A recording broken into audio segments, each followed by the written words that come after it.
Hello everyone, welcome back to Gent Watches. Today we're going to be continuing with Call of the Night. This is going to be episode 8 of the series. I am keen for this one because last episode we had episode 7, which was a pretty big change up in the show. Last episode the show kind of turned from this slice of life vampire romance to an action show, to like a battle anime, which is pretty crazy to me.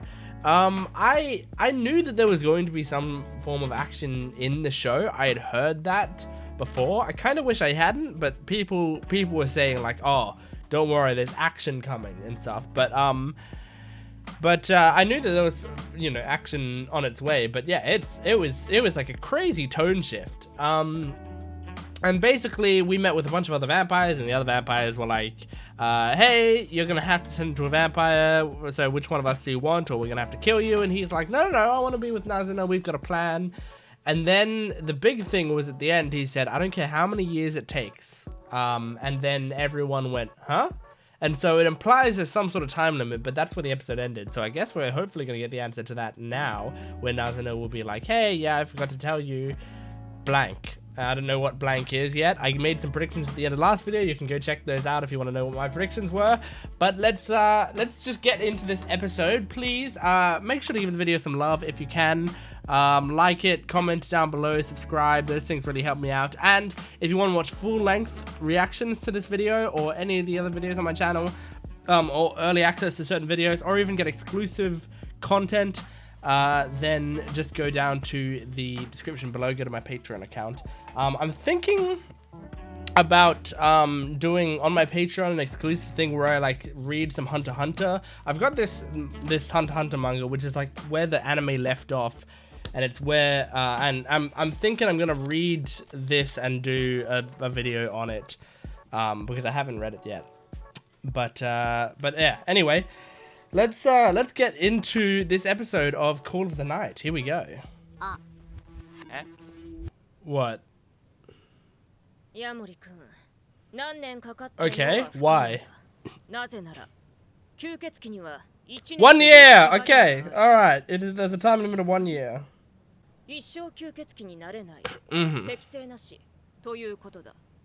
Yeah. Understood. That's what I thought it was. Something like that. I think I speculated that last episode.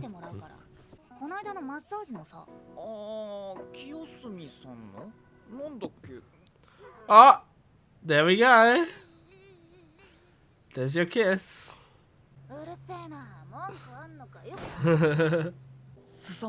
I'll say.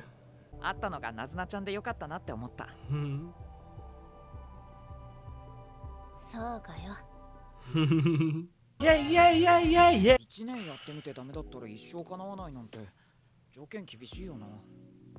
Probably not just barred for life, but they'd kill you, wouldn't they?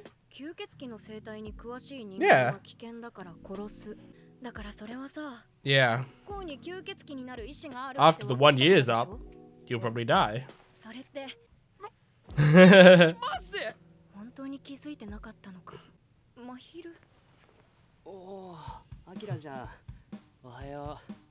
Okay.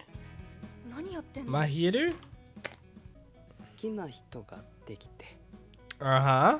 Whom?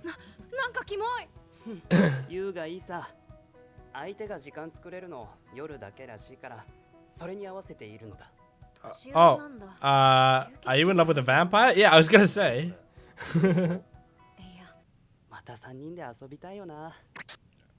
Okay, so the three of you used to hang out? Oh, okay, no. Ah, one of those. I see. He's in love with a vampire. Well, not in love. He wants to be in love with a vampire. I love Akira. Wow, the same memory.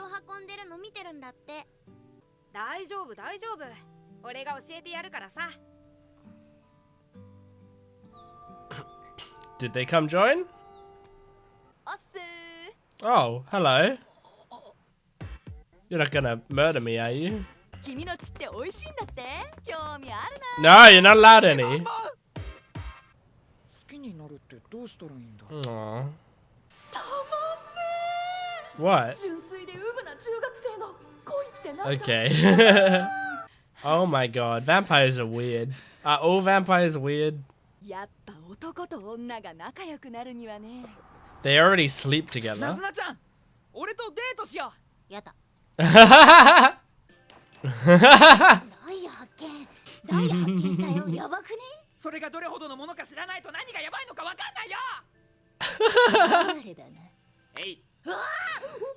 Oh, this is so funny. Surely that is a retro. That's a PS1, bro. Nazuna is not happy. Look at her.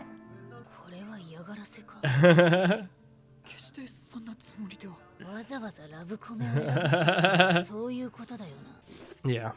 They go to a cafe and she gets a beer.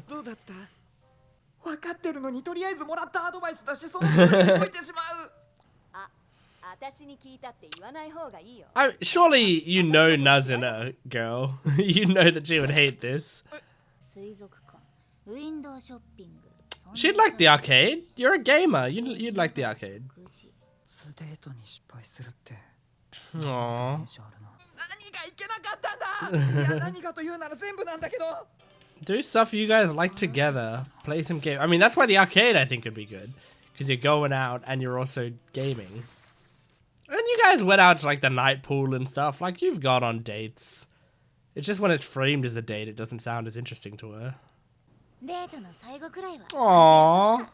Playing this song again. The going out song. Yeah, that's what I'm saying. Oh my god. Sucking my neck in the... My neck? Sucking my blood in the middle of the air. These eye catches are so good. They just look so nice. Oh, Mahiru! Man, he's so popular and he sort of looks like he doesn't want to be.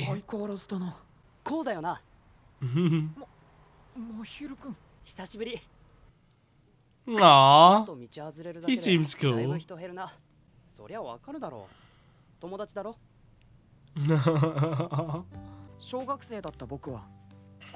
Aww.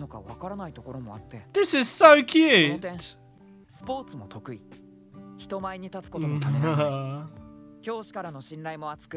He looks like a great guy. Oh my god, wow. Yeah. The perfect man.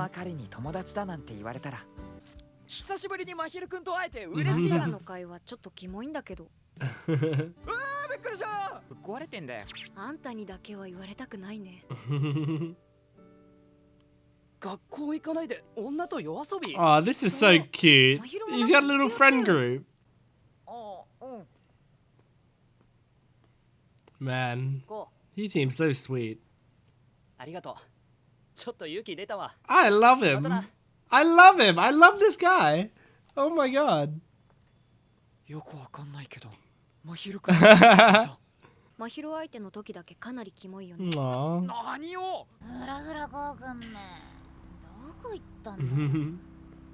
Oh, there's Mahiru.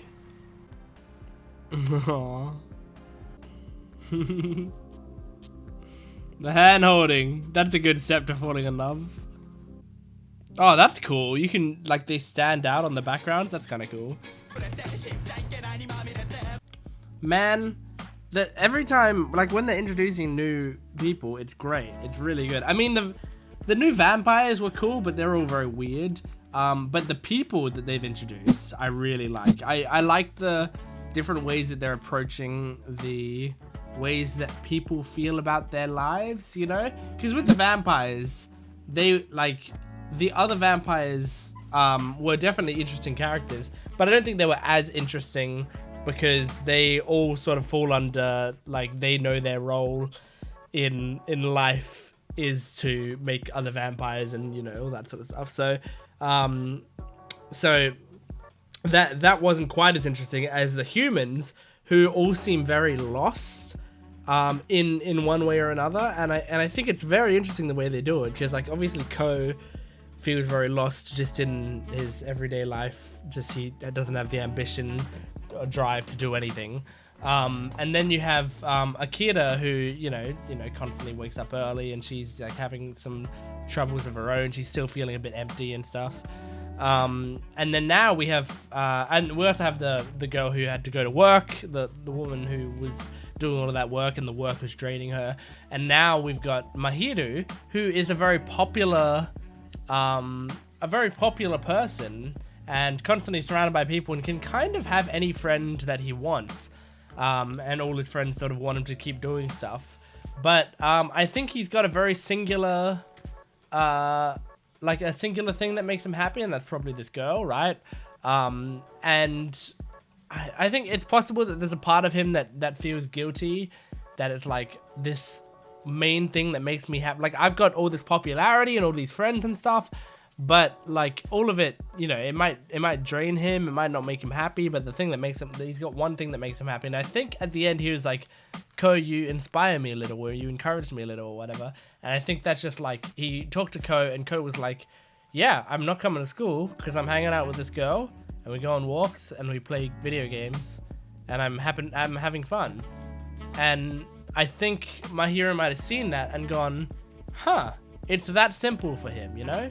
Like, he doesn't overthink it. He just knows he likes hanging out with this girl, and so he does it. And so, yeah, I like that. I mean, assuming that is the implication, that's what it felt like to me. And you know what? This is media, so we can interpret it how we want until it's confirmed otherwise in the show. So, that's not how it is. Screw you. I'm still taking it. We have a time limit now, and it's 1 year. He's got less than a year to fall in love, and if he doesn't, he's not only not going to become a vampire, but most likely, as Akira was saying, he's going to be killed by the vampires. Which is, you know, that definitely adds to the stakes a bit. I don't know how long they've been hanging out. I'm guessing it's been like a month and a half or something, you know? That's how long it feels from the episodes that we've seen and from how close they are to each other. But, you know, even if let's round it up to 2 months, so he would have 10 months left, I would say he's already made some major progress. You know, he like blushes when he's around her, and he like, you know, enjoys all that sort of stuff. Of course, it's very possible that the dude's asexual. Like, I think I've said that in the past, and I wasn't sure, but it's very possible that he is. Like, I mean, he could be ace or he could be gay, but or he could be a range of other things, but he just like immediately stands out to me as someone who could possibly be asexual, where he's like, he just doesn't get romance, he doesn't understand it, you know. And the reason he doesn't understand it is because he doesn't feel the attraction to people, because he might be ace, and that would be an interesting development and interesting representation of an ace character, but it would be kind of tragic because it's an ace character that them being ace would get them killed, which is pretty horrifying. But it's, I mean, it's a nice enough situation, because yeah, it's like I mean, like, you know, some people might say like, well, he's not ace because he gets so flustered around her and all that sort of stuff.